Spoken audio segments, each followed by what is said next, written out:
மருமகளே, மளிகை சாமான் வாங்கணும், கொஞ்சம் வாங்கிட்டு வந்துறியா? சரிங்க தே. அண்ணி, நானும் உங்க கூட வரேன் அண்ணி. அதே என் ஞாபக சக்தி உங்களுக்கு தெரியும்ல, நீங்க சொல்லுங்க, நான் அப்படியே ஞாபகம் வச்சுக்குவேன்.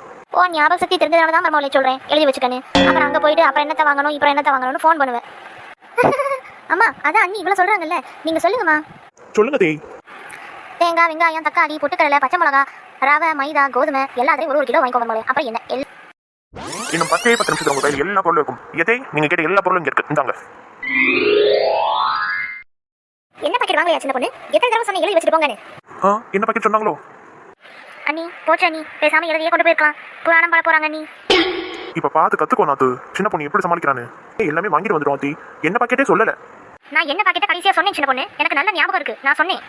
அதே நீங்க சொல்லல தே, நாத்தோட வேணா கேட்டு பாருங்க. நீங்க என்ன பாக்கெட்டே சொல்லல, மறந்துட்டீங்க. நான் இப்ப வேணா போய் வாங்கிட்டு வந்துட்டா. நீ சொல்ல மறந்துட்டேன்னு நினைக்கிறேன். ஓ, மறந்துட்டேனோ, சொன்ன ஞாபகம் இருக்கே.